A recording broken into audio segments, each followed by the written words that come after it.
Music Ministry, your daily dose of inspiration. Follow jescom.ph on Spotify and Jescom Music on YouTube. We are also on iTunes and Deezer.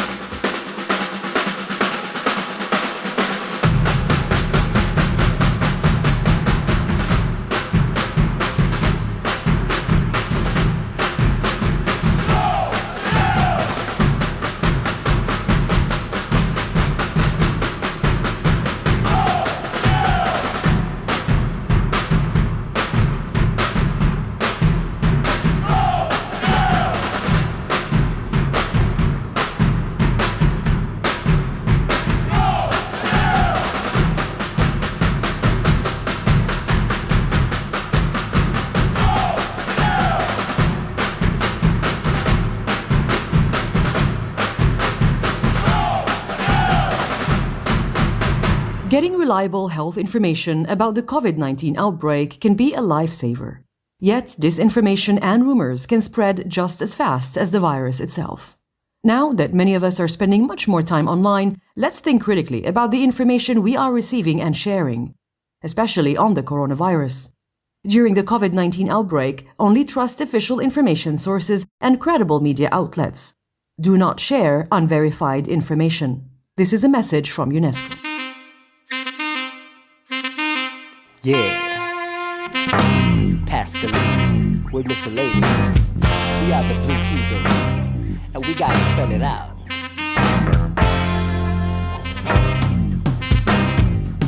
So sing it with me now. What? B-L-U-E-E-A-G-L-E, B-L-U-E, Eagle follow me.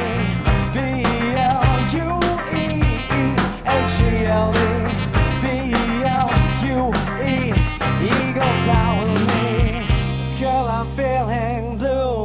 I gotta tell you that it's an you and me, Holmes, you and me. Ride it till the sky and sing it till you die. Oh, Atenista, fly. You got to believe that we are the true people, and you know we're singing loud to the crowd, Blue Eagle. You got to believe.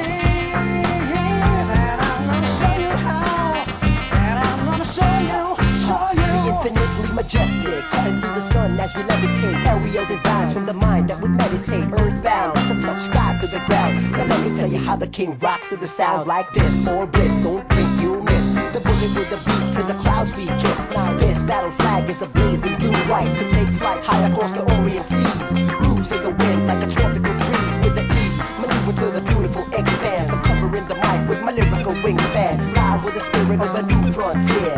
We are the kings of the atmosphere. Like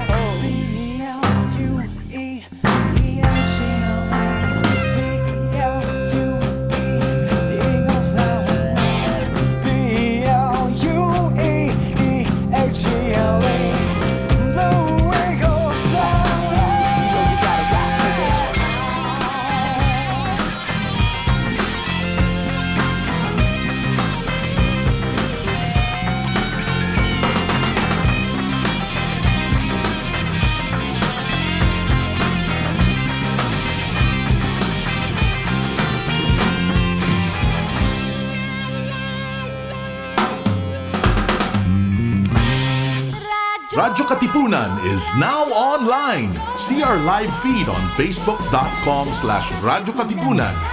Check out our Instagram and our Twitter at Radyo Katipunan and subscribe to our YouTube channel at Radyo Katipunan FM for more exclusive content.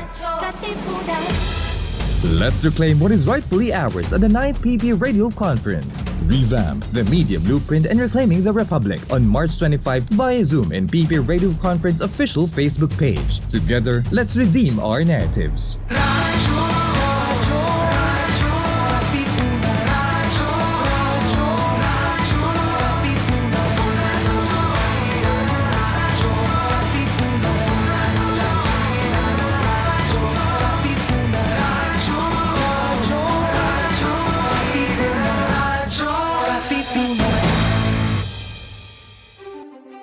Sa darating na Mayo, piliin mabuti ang nais nating maging Pangulo ng ating bansa. Kilalanin natin ang kanilang pagkatao, kilatisin ang kanilang mga pananaw at saloobin para sa pagbabago at kaunlaran ng sambayanang Pilipino.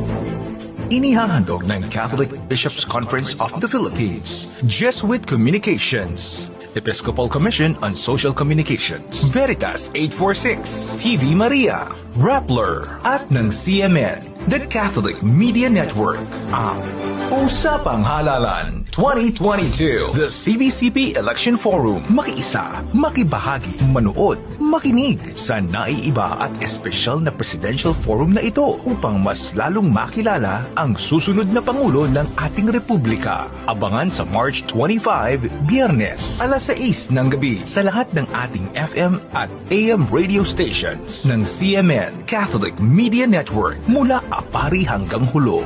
Jesuit Communications, Radyo Katipunan 87.9 FM at sa iba't ibang mga social media platforms ng mga simbahan. Usapang Halalan 2022, the CBCP Election Forum.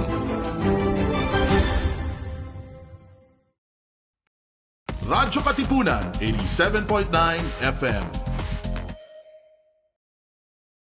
Radyo, radyo, radyo, radyo, radyo, radyo, radyo, Katipunan. Radyo, Katipunan. Radyo, Katipunan. Radyo, radyo, radyo, Katipunan. Radyo, Katipunan. The voice of the Eagle, kami di mapipigil sa pagbabalitang tumpak at tama. Buhay Atenista, sa loob sa labas ng eskwela, ating ibibida lahat ng eskwela. Radyo, radyo, Katipunan. Radyo, radyo, Katipunan. Radyo, Katipunan.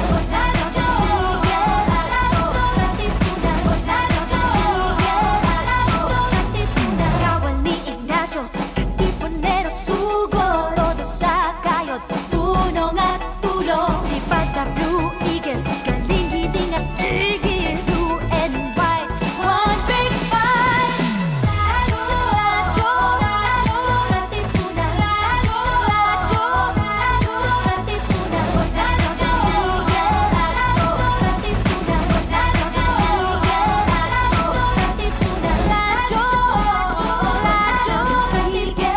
Radyo, Katipunan.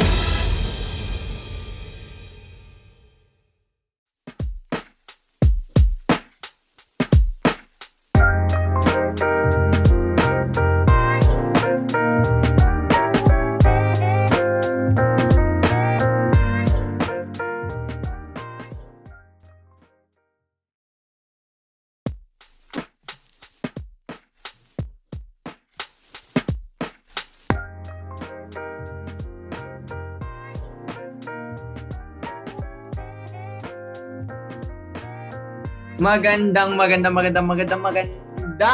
hapon po sa ating mga kababayan. This is your cutie nyong friendly na pwede nyo ring tawaging yours. And welcome back.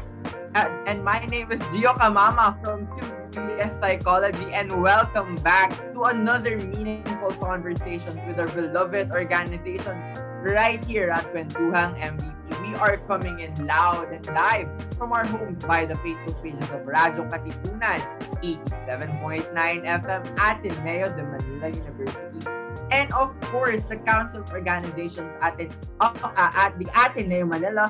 You can also stream us via Radio-Katipunan's YouTube channel at the Radio-Katipunan FM. We are also coming in via audio streams at any Shoutcast online radio station around the world. So search for Radio Katipunan. We are also transmitting by the 87.9 FM frequency. So tune in if you're within 2 kilometers of the radius of the Ateneo de Manila campus. Before we actually get into our show today, which I am so excited to have, we have a very special announcement, the one that we saw kanina. The Catholic Bishops' Conference of the Philippines, or CBCP, in cooperation with the Jesuit Communications, brings you Usapang Halalan 2022, the CBCP Election Forum.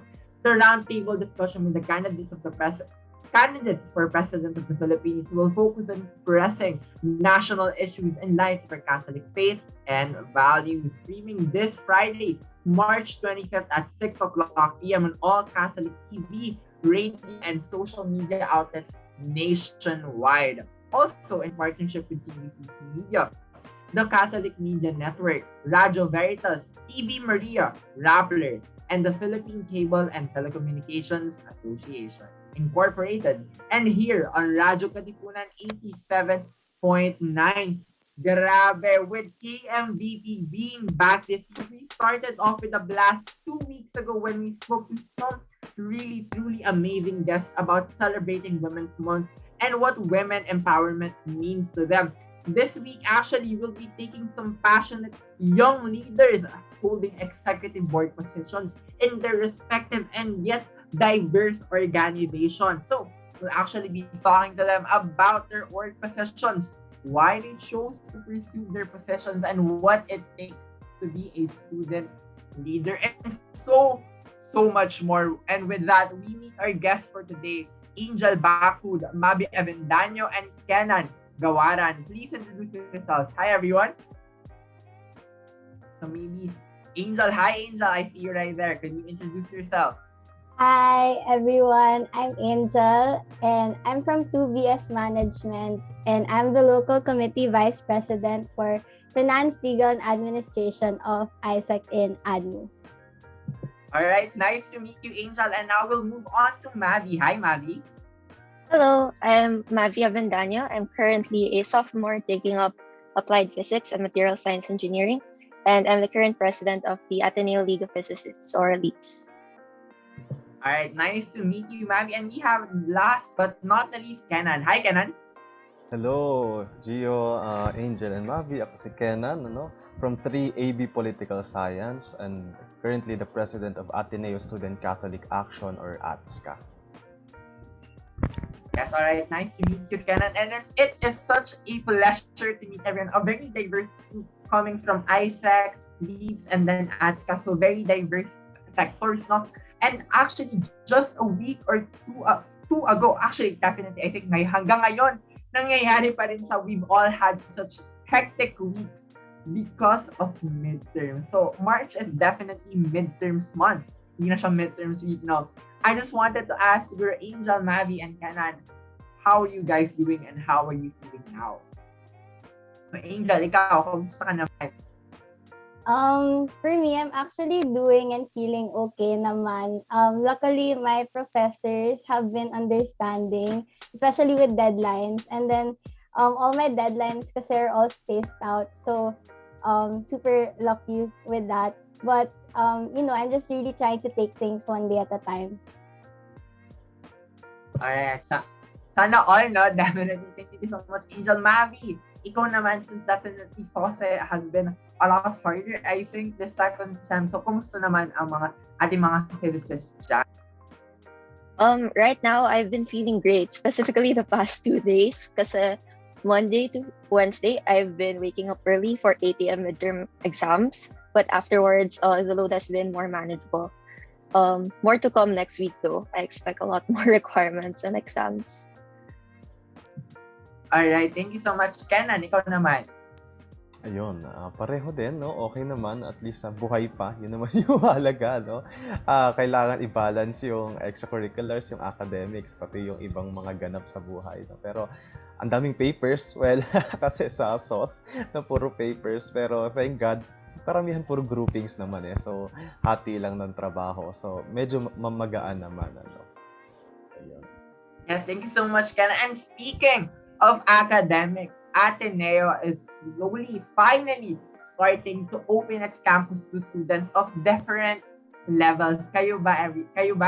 Excited na ba kayong bumalik sa campus and see everything again? Yes, Angel. Ikaw naman. Yes. Excited ka naman, Angel? Okay, yes, I'm super excited. I haven't been to the campus. I think same with the others here ever since I entered Ateneo. So I'm super duper curious with what the upperclassmen are telling me about how college experience is on site, like super different now. So I'm excited to see how that goes. Alright, thank you, Angel. Mavi, Same for me. Like Angel, I'm part of the batch that graduated high school and started college online. So I'm looking forward to getting back to campus. And actually, for me, one of my physics lab classes will have on-site lab in April. So that's something I'm really looking forward to. Finally, get to be a real Atenean student in Ateneo. Oo nga, no, definitely. No. Ikaw, Kinan, I think you're the only one who got to actually Oo step nga. on the LS campus out of the city. Yes. Ako lang yung nakatapak, ano? Pero nabitin kami kasi parang isang sem lang yon saka 1 month, no? So yeah, nakaka-excite. Syempre, ibabawi ko yung mga hindi ko nagawa nun on-site. Ano? Sana magkita-kita tayo on-site. Yes, definitely. Sobrang the wait is finally almost over dahil na makatapak na ulit tayo finally on campus. So definitely moving forward, to begin with our guests, can you tell us a little bit? We want to really find out about your positions in your respective organization. So I wanted to ask, what do you guys do within your respective roles and organization? So we can start again in Angel. Okay, so for me, I guess I don't want to sound too technical, hopefully, but I can summarize it into two things. So first, I oversee the collaboration of my department with the other departments, with the help of my team leaders, of course. So shout out to Gia and Rai if they're watching. Those are my team leaders, and team leaders are actually the heads of each sub-department. So yeah, just for context. So these include and are not limited to executing fundraising activities, budgeting for events, reviewing and signing the MOAs for sponsorships. I think majority are familiar with that. And aside from that, I also coordinate with OSA, most especially, and ISAC in the Philippines, since, our entity is under like the national level. So these are in terms of administrative processes naman. So yeah.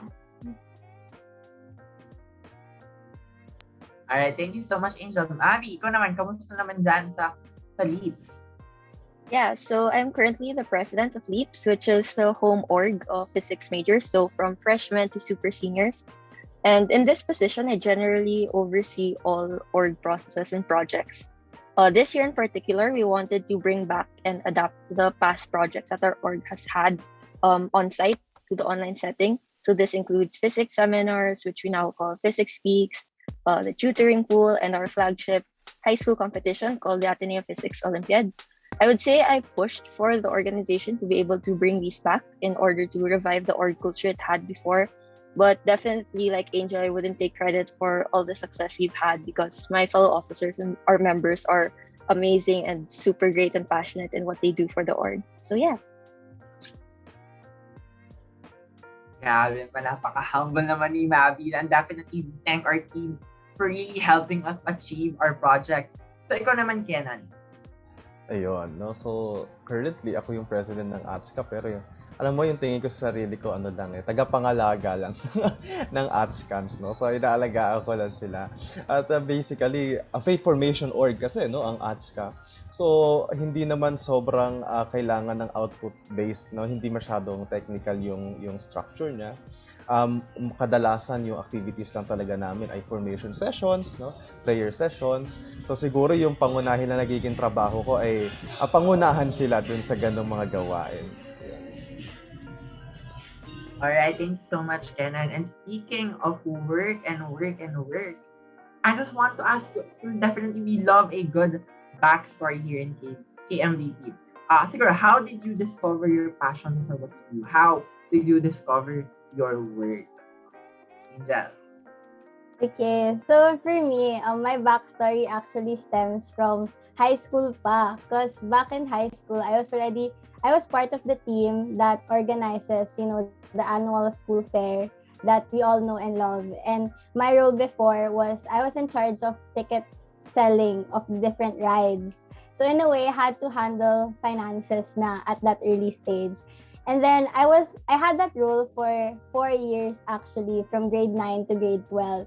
So syempre when I entered college, I wanted to try something different, hopefully. Like, may iba naman, like aside from finance. But then, at the end of the day, all roads led me back to finance, which isn't bad naman because, I've I feel like a lot has changed from how I was back in high school, and they're two different environments kasi. So I got to hone my skills even further in the aspect of finance. And aside from that, I also want to extend my gratitude to my predecessors. So shout out to Nina and Steph if you're watching, because I feel like a factor also of what drives me and in discovering this passion of mine was the people that I worked with, because I've definitely learned a lot from them, like from the way that they handle the team to, dealing with the different tasks that we have to do. Just by seeing how they led the people, they led me even. It just made me want to continue and pass down the culture that they've established and build on the legacy that they've already put forward. So yeah, that's for me. Thank you so much, Angel. I love really legacy work and communication, and all roads lead back to finance nga, no? And Mavi. For me, it's kind of the same. Like, I've always been involved in leadership endeavors. I did have particular interest in project implementation and management, or like management in general. So I was that type of leader more than I'd say legislative leaders. So in my freshman year, Leaps didn't have an associate vice president for special projects, so I applied for that, and that became like my first college position, like my first leadership position as a college student. And I really enjoyed the experience, and I felt like I could contribute more to the org, so I ran again this year, and yeah, here I am now. And then apart from Leaps, I also like exploring other leadership opportunities in other orgs. Thank you for that, Mavi. For Kenan? Yun, no, ako sa totoo lang, simula elementary yata hanggang high school, student leader talaga. So sabi ko sa sarili ko, alam sa totoo, nung college, ayoko nang mag-org. Pero sadyang, so pinili ko yung ATSCA. In fact, ATSCA lang yung org ko ngayon. So nung pumasok ako sa ATSCA, yun talaga nag-motivate sa akin kasi yung orientation ng org very active ako sa church, sa isang banda, pero pol sci major ako sa isang banda. So inisip ko, how do I reconcile the two, di ba? So hahanap ako ng org na medyo ganun yung orientation. And nakita ko yung ATSCA. No, kasi basically, yun yung principle talaga namin, yung faith that does justice. So sabi ko, perfect to sa akin. So in a way, para sa akin, calling siya. No, kasi sa totoo lang, kung ako lang, iniiwasan ko na talaga yung org responsibilities ng college ako kasi nga, pagod na ako since elementary to high school. At so very active ako sa org. Pero yun nga, pagdating sa college, parang kahit hindi ko ginusto nung nakita ko yung ATSCA, parang nakita ko na yung puso ko nandoon na bago pa ako mag-apply. So malaking bagay siguro yun sa leadership journey ko, na yun talagang motivation ko ever since pumasok ako sa ATSCA. Alright, so I'm getting the local themes of calling, and all roads lead back to being an org person, no? But it is also no secret for everyone that academic pressure in college is very intense. And speaking of calling, bring back calling, did you have difficulty discerning whether or not to take on extra duties with a leadership position? We really love to hear from you guys. Ano ba yung discernment process nyo for that calling? Angel. For me, yes, definitely. I had a difficulty discerning. I think it was few months back, because actually when I was running for this position, I was discerning back then, because this semester I have like 26 units, so I was super scared, like if kakayanin ko ba with school and the load and all that. But then I remember that a friend of mine once told me that it's not about not having time, it's about making time. So you know yung saying na pag gusto may paraan, tapos pag ayaw, maraming dahilan. So parang entering, like in my discernment process, that's the mindset that I had na lang rin. Parang I was, like it's too far into the future for me to think about it yet. So I have to make the most muna of what I can at the moment. And when it comes, then let's deal with it when it comes na. So yeah, that's what I had. And turns out, I ended up in the position and I'm doing okay naman so far. Thank you, Angel. Mavi. For me naman, I guess ACADS will always be my priority. And then now that I'm in college, there's also like added pressure of like meeting a certain standard in academics and keeping my scholarship. But I also like believe that the college experience shouldn't revolve around academics only. Like it's like a big world that you can explore, and like you won't find fulfillment in just studying.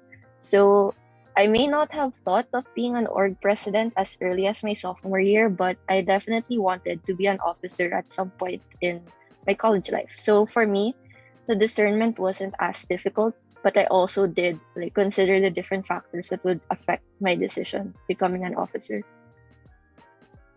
All right, thank you, ma'am. For Kenan. Ayun, siguro pareho lang din. Tapos siguro dagdag na to doon sa nasabi ko na kanina. No? Talagang pinag-isipan ko siya, no? Pinagnilayan ko kung kailangan ko pa ba mag-org. Kasi feeling ko nga, na-exhaust ko na yung sarili ko no? Buong high school. So give chance to others naman, di ba? Pero alam mo yun, thinking about it as a political science major, ito very personal siguro to, no? Bilang pol-sci major, no? Na yung difficulty ng course na to, pag masyado kang nasuksok doon sa politika, alam mo yon, may tendency na magiging pessimist ka. Alam mo yon, na parang ansama na nakikita mo sa paligid, tas lahat na lang umiinog doon sa mundo ng politika. No? So, yung tanong ko sa sarili ko, matatalo ako. Alam kong matatalo ako kung mananatili lang ako doon. No? Para kailangan ko ng something na magbibigay ng deeper purpose sa advocacy work ko as a political science major. Na hindi lang magpapaalala sa akin, kumbaga hindi lang magpapamukha sa akin na ito lang yung view mo sa mundo, nakakulong lang sa politika.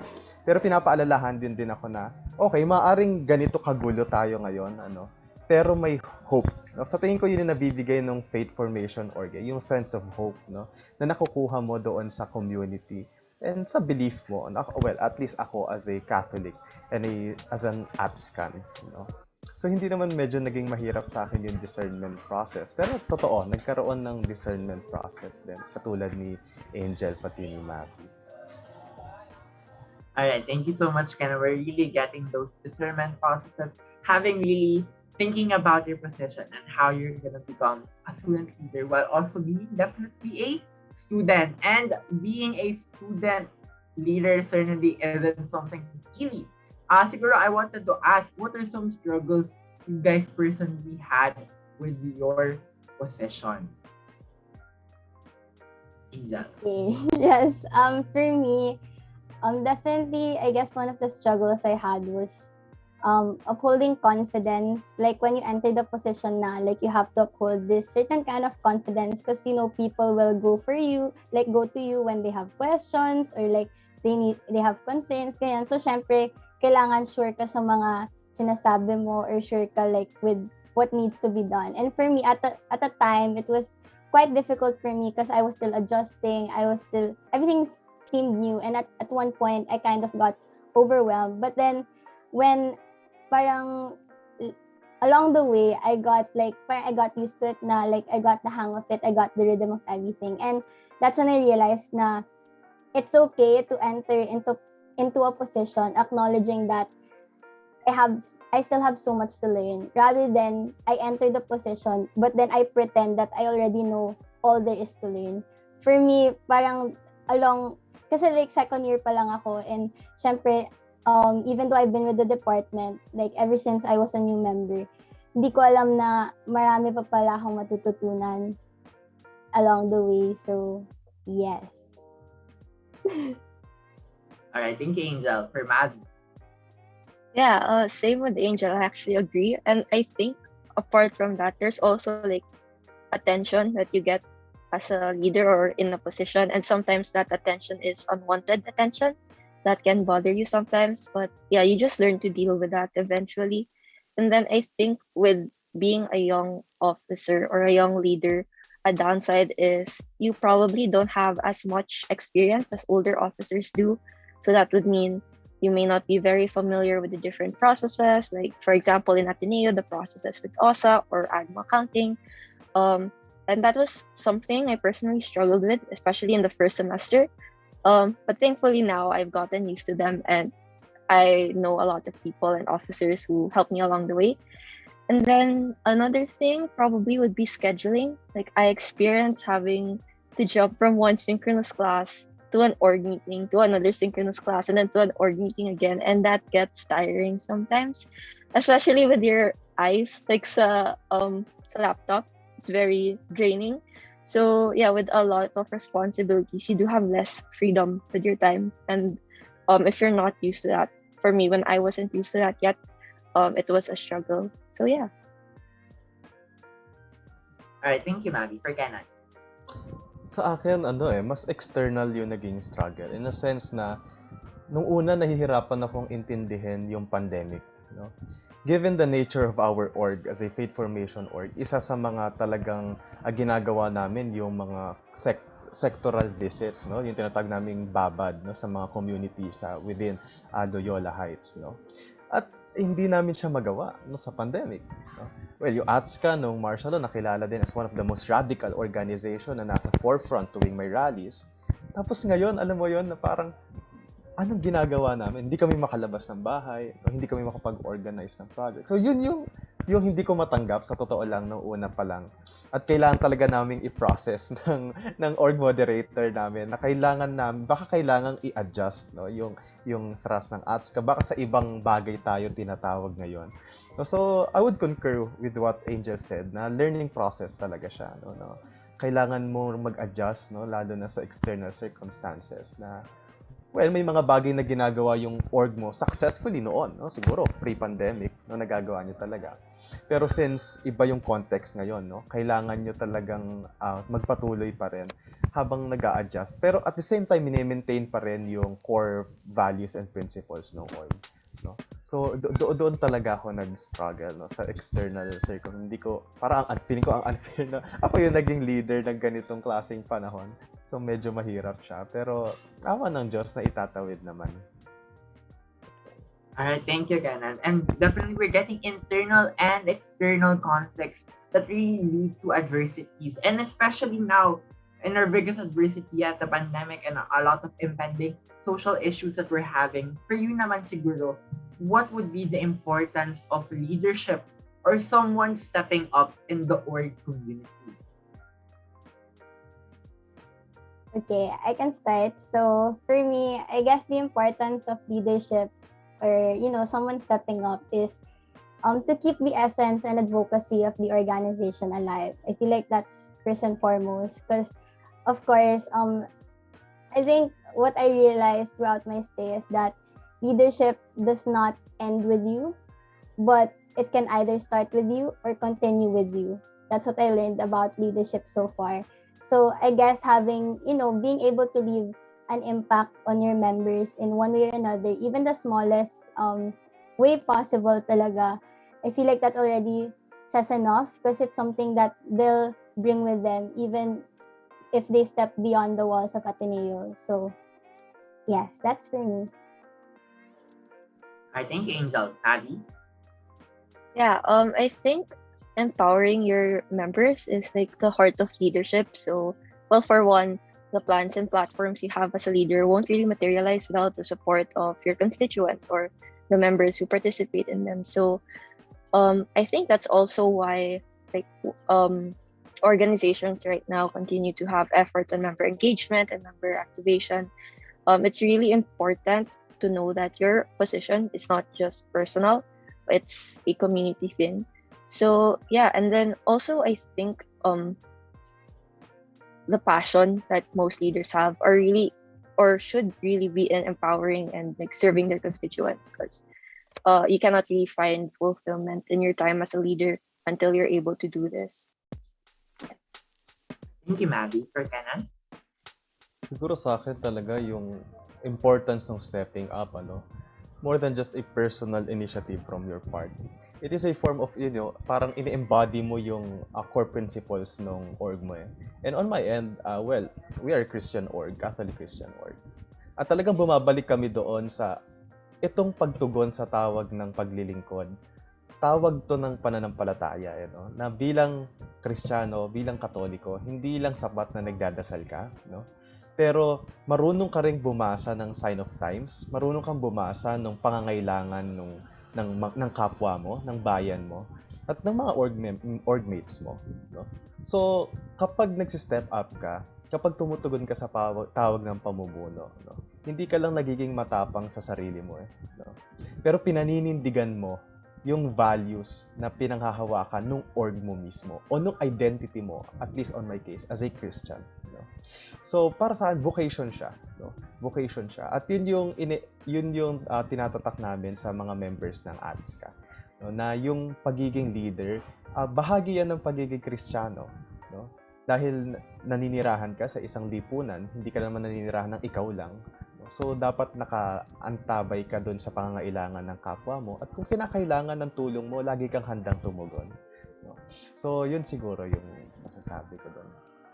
Thank you, Kenan. And we're really getting these themes of advocacy, empowerment, and choosing your passion and your vocation, no? Especially coming from a Catholic university who teaches you more on Catholic social action and in an international and local relations. So parang really, ano kaya yun? Do you guys hear that? Well, looks like it is time for our segment right here at Kwentuhang. Ayun na nga. Sabi ko talaga. Delayed lang ng konti. Galing pa kasi siya ng Ateneo to Arayat eh. So, we are here with our new segment right here at Kwentuhang MVP. This is How True and Blue Are You? So, this mini game is really very simple, no? I will ask Ateneo-related questions and other trivia questions. Then you guys just have to answer it. Instead of a buzzer, please say your name out loud to answer. You will then be given 5 seconds to answer correctly. Otherwise, the other guests may steal. So first person to get 5 points wins. Oh, we only have 5 questions. We have only 1 chance to win. So for the very first question, ready na kayo? Thumbs up naman dyan pag ready na. Yes, our participants and our guests are ready. So the first question is, after 2 years, the UAAP is finally returning.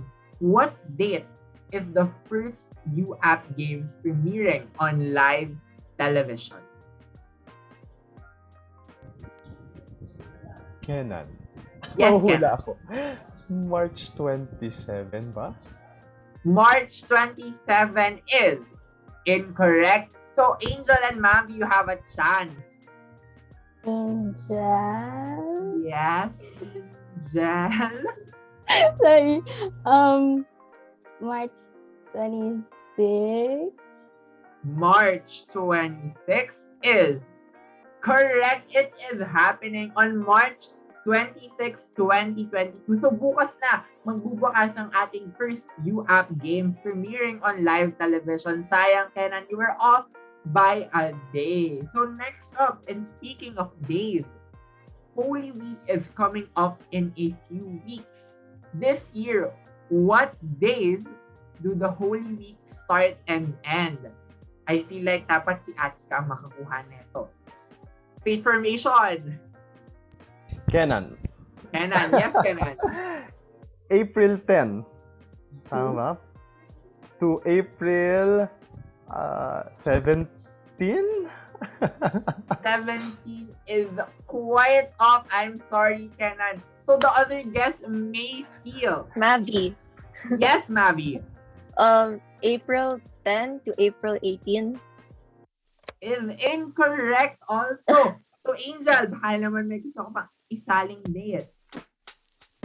Definitely starts on April 10, but when does it end? I'd have to go. Ang alam ko rin is like with Kenan. So, April 10 to 17.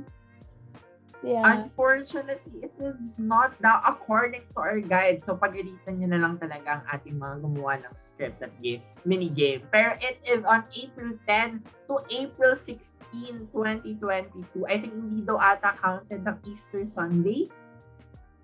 Ayun. So, on the theme naman of leaders, definitely, the elections are really very important. And we have some new election activities for Talab today.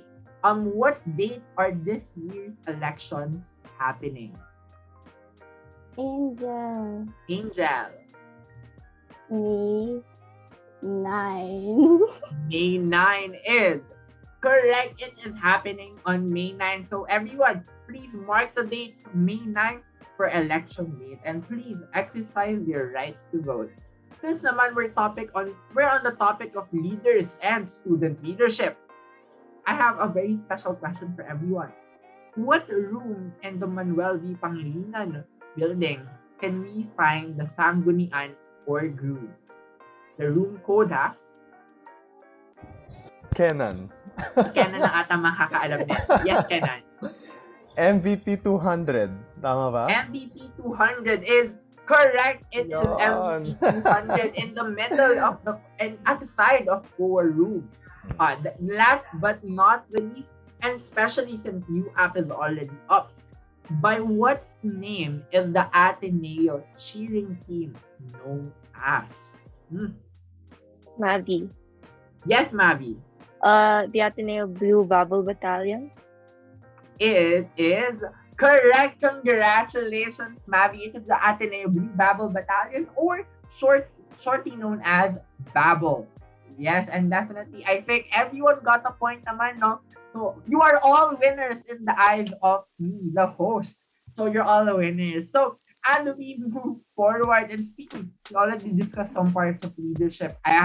We're moving on to our next question. So, I want to ask everyone, what would you say is your leadership style? Do you have any personal advocacies or values as you work? Angel. For me, when it comes to tasks, I'm the type that really practices delegation. So I really want each of my members to have equal opportunities to do the task at hand so that, all of them learn from each other or learn from what they do. And aside from that, I really value communication because, when you're a leader, like, you usually talk a lot at the most part. But then it really, like, super valuable if, like, your members are heard or you're being heard. It just shows that leadership is a two-way street talaga. So just to summarize, I guess more than accomplishing tasks at hand, for me, I really value building connections with the people that I work with because I feel like at the end of the day, those are the things that last like for a lifetime, like the connection you build with people. So yeah.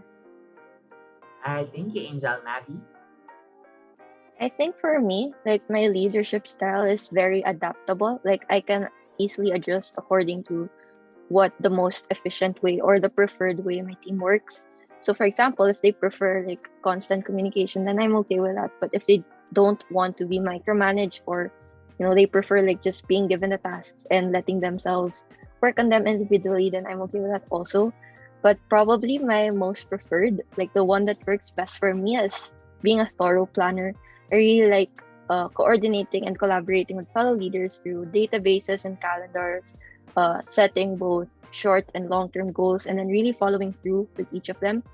And then for values, I really strive to practice a growth mindset. Like I like constantly assessing myself and finding ways to improve, and like just growing in general as a person and as a leader.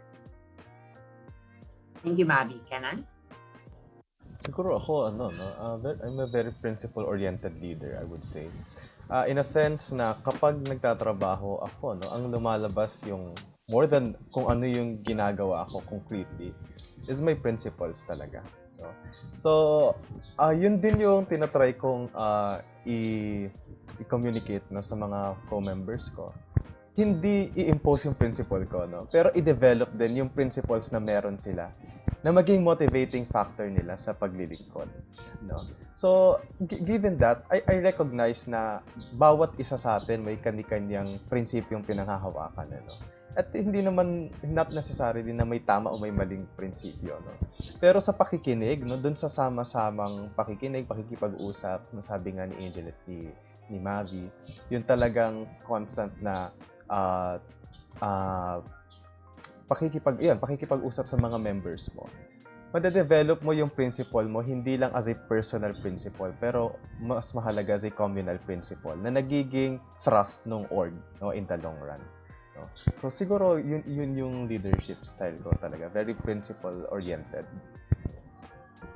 All right, thank you, Kenan. And definitely now there's those themes of communication and really communicating and finding yourself and reflecting on your choices as a leader.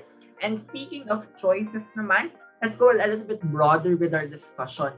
So I wanted to ask, how different do you think the environment of the Ateneo org culture and the real world are?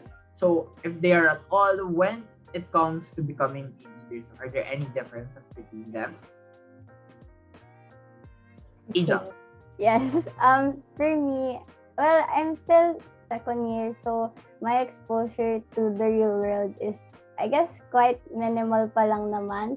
So I guess if the event, like in the event that I do, step out of Ateneo and get exposed to like what the real world is, I feel like at that time, I won't really focus on the differences, like ano ba pinagkaiba ng like Ateneo or culture sa real world, but rather I'll focus more on applying what I've learned, like by staying in the org, by the things I do in my org, and adapting to the situation that I face or what's given to me. Because I feel like when I focus on the differences, it would lead me to conforming to a certain standard that people expect of me, and then I'll just feel pressured and overwhelmed. So parang it will all crumble down. So I guess just try to pivot and adapt when that situation happens. All right, thank you, Angel. For Maddie? Honestly, I really find the concept of real world funny. Kasi parang, like in high school, they would say that college is the real world, but when you get to college, it's the professional world that's the real world. So like, are we living in virtual reality? But I guess if the question is like what's the difference between college or culture to say the professional realm or the professional setup, I would assume that the biggest difference is the scale of your work. Like instead of working within the rules and the systems in your institution only, like in our case in Ateneo, you're already considering systems implemented nationally or internationally. So for example, if right now orgs are mindful of OSA procedures for finance, in the real world or in the professional world, the counterpart would be doing taxes, siguro, something like that. So in a way, they're similar in concept, but the scale is way bigger. And then also apart from that, I think that even though, based on experience, the Ateneo community is already a pretty diverse one, working professionally would be even more diverse. In a sense that you'd have to be more flexible, sensitive, and adaptable when dealing with people with different experiences and beliefs. Which would, as a leader, affect your leadership style. So, yeah. All right, thank you, Maddie. Kenan? Siguro, as a political science student, sisipatin ko to in a very political perspective, na parang hindi natin maitatanggi talaga yung down from the hill mentality, na sinasabi nga sa mga Ateneista, And as someone who is also working in the campaign operations, at least ngayon din, na talagang I'm working as a full-time political organizer on the ground din sa mga communities, So talagang makikita mo yung yung susubukin talaga, yung una, yung principles mo, Tapos number 2, kung paano mo tinitingnan ang ginagawa yung mga bagay-bagay. Kasi halimbawa sa Ateneo, di ba, syempre meron tayong mga guiding values na magis and ignition indifference, Pero pagdating mo sa, well, quote-unquote, yung real world, talagang minsan pag-aaralan mo din yung science of compromise. Kung paano mo pakikinggan yung diverse opinions sa labas na hindi mo naririnig sa Ateneo, surprisingly.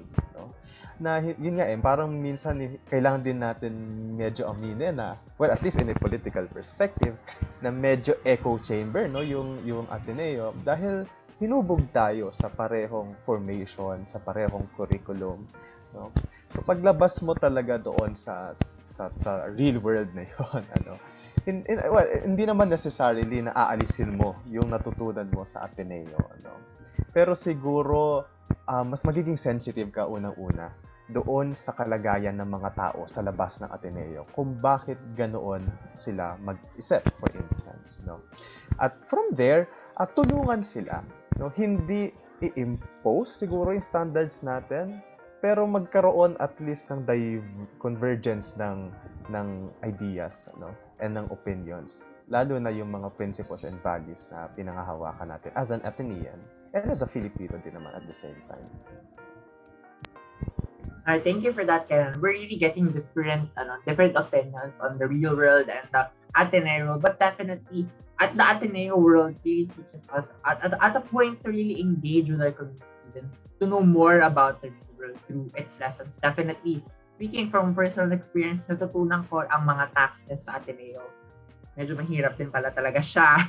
But yon, and definitely moving forward, siguro, I'm speaking of learning experiences. So, what learning experiences naman kaya from your participations in organizations will you take with you as a student and reader after you leave that Ateneo or when you venture out into other things? So, Angel. For me, top of mind, I guess, sabi ko to sa members ko, which is like to expect the unexpected. Kasi like, as early as now, like, siguro same with Mavi, like she mentioned kanina, parang she didn't think na by second year, like, she'd have this position already. So, same sentiments. Because ako, parang, ang notion ko before na, you know, you're going to have this position when you're like fourth year or like graduating na, ganyan. So then, parang along the way, it just made me realize na when you venture into things, what you have planned may not turn out the way you expect them to be, but it may turn out even better. And so, I guess, yun yung like, what I would bring with me. And to add to that na rin siguro is like, for me not to get caught up in searching of what I can't see. So parang searching far ahead. So that's what I can't see yet. But I want to focus more on what I can see so that I don't lose sight of what that is at the moment. So, yeah, that's what I'd bring with me. Hi, thank you, Angel. Maggie? For me, I think there are two things that I would bring. First is like the willingness to adapt and to step out of your comfort zone. And then second would be the efficiency and management skills, like I guess the more technical skills. So for the first one, my experience as a leader has exposed me to a wide range of situations, and then some of them you really can't predict or prepare for. And then as an introvert, sometimes that causes anxiety or that makes you feel unsure. And so even if you're not confident at those situations, it is important that you are willing to accept the challenge and to still move forward despite the difficulties. And yeah, I feel like if adapting to different situations is something that you can do, then you'd probably be an effective leader. For the second one, the efficiency and management skills, I think we all know like the workload of being a student leader can be quite taxing at times. Like it's already hard being a student, and then you add the responsibilities of being a leader. And I really believe that it's not about how hard you work, but rather how efficiently you can manage your time and resources to get as much quality work as possible without working yourself to the ground. And with efficiency and management skills, that's something that's possible. Alright, thank you, Matthew. For Kenan? Siguro yung learning experience ko talaga na nakuha sa ATSCA. Context lang, no, siguro. Ang mahirap kasi sa faith formation org, medyo kakaiba siya dun sa ibang org in a sense na hindi siya masyadong output-based, no? So yung success niya, hindi siya na-measure sa productivity ng org per se, no? So ano yung standards, no? At ito yung natutunan ko talaga as a leader lalo ng ATSCA ngayong pandemic, no? Na minsan yung pahinga, given na ito kasi yung mga ATSCANs namin, member din yan sa ibang org, no? So busy sila sa ibang org at maaring doon productive sila, no? Pero at pagdating nila sa ATSCA, kung bibigyan namin sila ng task pa, masyado nang mabigat yon. So kailangan namin i-rethink yung purpose talaga ng org as a faith formation org, no? At ang natutunan namin talaga, gawin siyang pahingahan, no? Na may mauuwian yung mga members kung sakaling exhausted na sila sa academics man o sa extracurricular activities, no? So ano ibig ko sabihin dito? Mahalaga din pala sa isang leader na matuto kang tumahimik at alamin yung limitasyon ng kaya mong gawin, no? Bagaman may responsibilidad kang tumugon, no? May tungkulin kang maglingkod. May karapatan ka ding umasa, no? May karapatan ka ding magpahinga. And bahagi 'yun ng pagiging leader, no? Bahagi 'yun ng pagiging leader para at the end of the day ay hindi ka maubos, no? At in the long run, mas masustain mo yung energy na meron ka sa paglilingkod na meron ka simula't simula pa nung una. So yun siguro yung pinaka malalim na learning experience na nakuha ko sa ATSCA. Alright, thank you so much for that, Kenan. We're really getting themes of flexibility and finding your own limits and learning about your own skills. No? And speaking of skills and all that, I have a question for everyone. And you may have to really think about this one. So, to all aspiring student leaders and for everyone watching, what exactly does it take to be an effective leader? What makes a good leader? So, Angel, or do you want some thinking time pa? It's okay. I can go. For me, I guess the first would have to be that remember why you are a leader in the first place and who you are serving. Because I feel like that's very important. Because as a leader, I feel like there's this notion that leaders should be, I don't know, laging happy all the time, kailangan strong, kailangan this. Parang that's the image that some people have gotten to know about being a leader. But then in reality, leaders are also humans. So at the end of the day, napapagod din tayo, minsan umiiyak, minsan nagagalit. So we experience all those emotions. But you have to remember, like, whenever I experience, let's say, those emotions, I bring myself back to the reason as bakit ko nga ba pinasok to in the first place? And why do I still choose to continue? So I guess that's one of the things that I want to leave the people watching. And the second, I guess, is you have to be receptive to feedback because that's the only way you'd know what improvements you have to make. And for you to meet members where they are and for members to meet you as to where you are. Yes, yun. So I guess feedback for us, I mean, in ISAC, we really practice feedback, and that's one of the things I've learned in the org as well. And I apply it not only in the org, but in my day-to-day life. So, yes, that's it. All right, thank you so much for that, Angel. Navi? For me, I think my answer would be very similar to my answer to the previous question, like the willingness to step out of your comfort zone and also practicing your management skills. I do want to emphasize though na the management skills isn't just about productivity. Like it also involves like your personal life management, emotional management, compartmentalizing your personal life with your work life when they like overlap, and also being mindful that like you may have your opinions, but as this leader or having this position in your org, you must be careful about what you say, because people might take it as you're claiming that your personal opinion is the opinion of everyone you're representing. So yeah, I guess management in that sense, and also like being careful or being mindful of your emotions, not letting it hinder with your work, but at the same time not hiding it from your members to the point that you as a leader feel inhuman, like you don't feel sincere anymore about what you're doing. So yeah, that's what I would say makes a leader. Thank you, Mavi. For Kenan? Siguro ako, no, kapag tinatanong ako ng tanong na, lagi ko naalala, may favorite quote ako ni Frederick Buechner. No? Sabi na, kung saan nagtatagpo yung pinakamalalim mong kaligayahan, pati yung pinakamalalim na kagutuman ng mundo, yun yung vocation mo. No? So, anong ibig sabihin nun? Parang, una, know thyself. No? Kilalanin mo yung sarili mo. Wala namang pinanganak na leader na. No? Pero sasabihin ko lahat tayo may potential ng maging leader pagkapanganak pa lang, no? So, it's just a matter of knowing yourself. Kilalanin mo yung sarili mo. Saan ka ba masaya, no? Kung masaya ka sa katulad ko na mag-prayer sessions, mag-formation sessions, baka yun yung calling mo, di ba? So, on the other hand, hindi dapat matapos lang doon sa pagkakilala mo sa sarili mo. Kasi ang mangyayari kapag ganon, magiging tungkol lang sa'yo, no? Yung gagawin ng org mo. kailangan mo rin kilalanin yung needs, no? Yung pangangailangan ng mga tao sa org mo at yung mga tao sa labas ng org mo. No? And kapag nagtagpo yung dalawang yon, masaya ka sa ginagawa mo, tapos na-fulfill mo yung needs ng kapwa mo, no? Ng orgmates mo at ng mga tao sa labas ng org mo, nagiging effective leader ka, no? Kahit hindi ka conscious siguro, kasi masaya ka sa ginagawa mo. So siguro yun yung masasabi ko doon.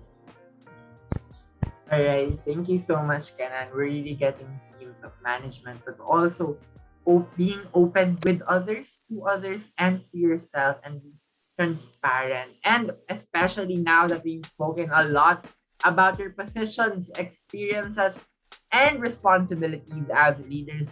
Now, for everyone watching, how would you encourage people to become student leaders as well? And you know how it's already election season in our org community. So if you want, you can share some of your insights to our viewers right now. Super Angel? Okay.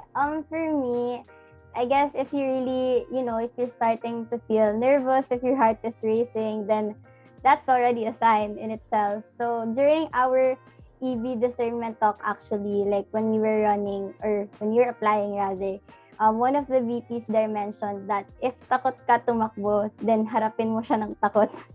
Because parang that fear won't go away actually, but you can use that fear as a driving factor to, aspire for the position that you want. And to add to that, one of my dear friends actually told me, and I really like what she said, that it is in uncomfortable situations that you're able to grow. So if you feel, kasi diba, when you're like comfortable with something, parang saan ka pa mag-grow doon, diba? So when you're uncomfortable, that's when you feel na, oh, there's something I have to do. There's something more that I have to do in order to grow and learn more. And yeah, so if takot ka, harapin mo ng takot, and you'll see in the end how that will turn out. So yeah. Alright, thank you. Thank you so much, Angel, for Mavi. I think this question ties back nicely with our first discussion on discernment.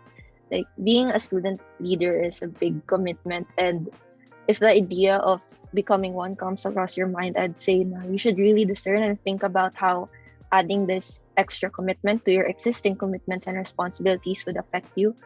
Ask also if this is something you're really passionate about, and if it is, make sure that you'd be willing to put in extra work and extra effort for it, and that your passion won't burn out through the process because of all the work you've taken up.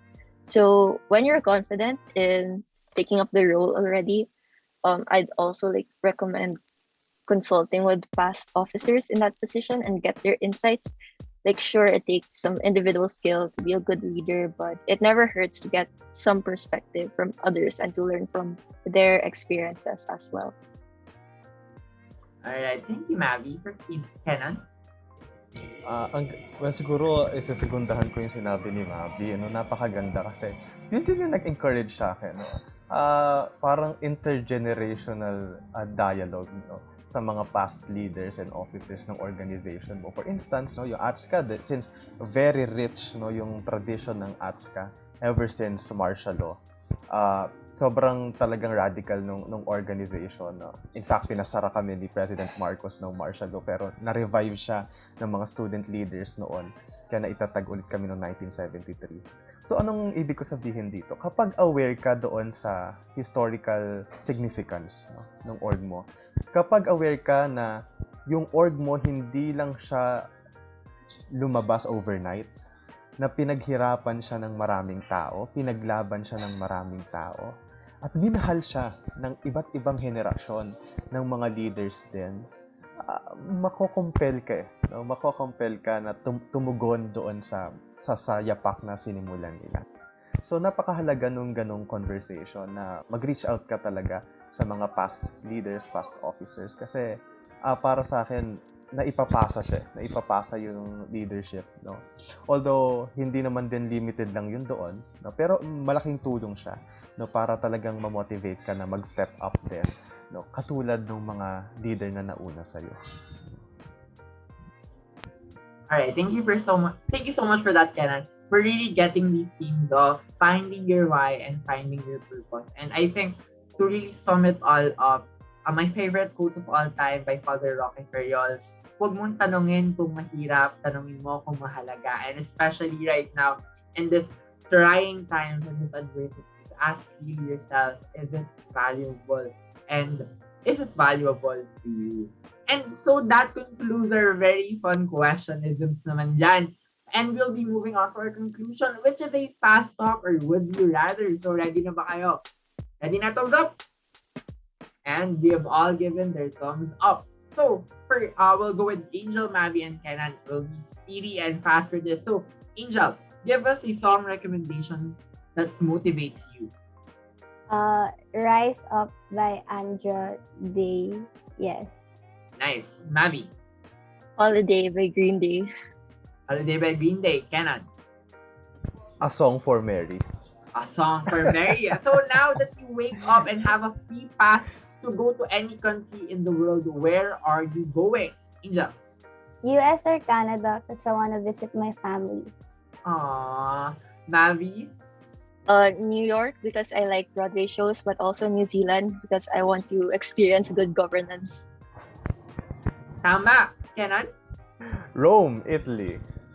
Rome, Italy. Ito naman, would you rather go to Rizal Library or Arete during a zombie apocalypse? Angel. From an external source, Rizal Library daw kasi marami daw places to hide there. If I'm not mistaken. So yeah. Tama. Mavi. Arete because the bathrooms are nice. Tama. Kenan. Rizal Library. Rizal Library. Okay, next up. What's one good and bad thing? One good thing and bad thing about being a student leader? Angel. Good thing your world doesn't revolve around ACADS only. Bad thing, you might become BS org. Tama. Mami. I'm not sure becoming BS org is a bad thing, but for me, good thing, your platform. Bad thing, attention. Attention. Kenan. Siguro, yung good thing, yung opportunity na matuto mula sa ibang tao. Yung bad thing, siguro yung expectation din ng mga tao sa paligid mo sa'yo. Alright. The last but not the least, in one word, what makes a great leader? Angel. Integrity. Integrity. Mavi. Passion.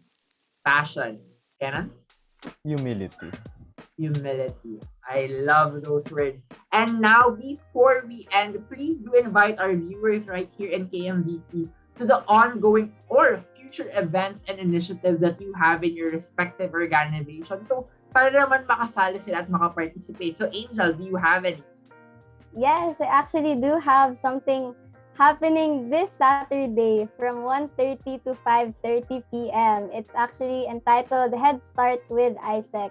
It's a networking space aimed to provide people with the opportunity to connect with well-known companies such as GCash, Uniqlo. So, in order to build your capacity in becoming passionate youth leaders wherever you go.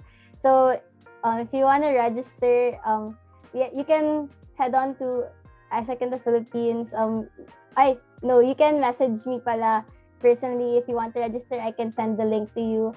Or you can also attend attend the same day as well. Like we accept same day entries. Yes. That's all. Alright, thank you, Angel. Mavi, do you have any? Yep.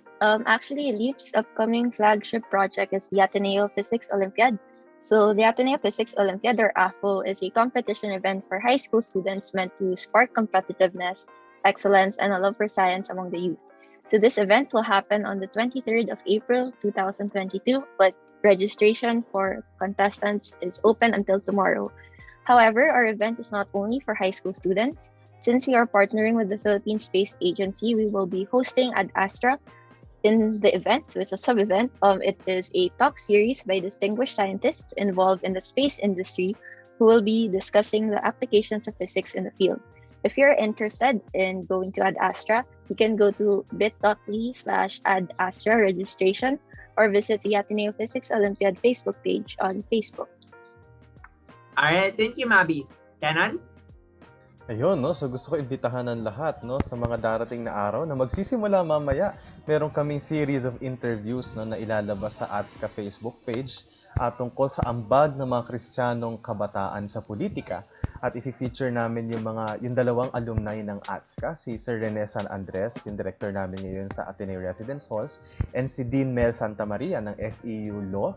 No, si RSA magsasalita siya mamaya tungkol sa experiences niya as an activist ng martial law. Si Dean Mel, bukas magsasalita siya tungkol sa people power. And yung pinakahuli, si Miss Rian Chu, magsasalita siya tungkol sa kahalagahan, no, ng kabataan sa electoral process natin ngayon. At magkakaroon din kami ng talab event, pero hindi ko muna isa-spoil. No? So, stay tuned, no, sa ATSCA Facebook page. Ayan, kita-kits. Alright, thank you so much for everyone for your wonderful events, and I'm really excited. I also have another one for everyone.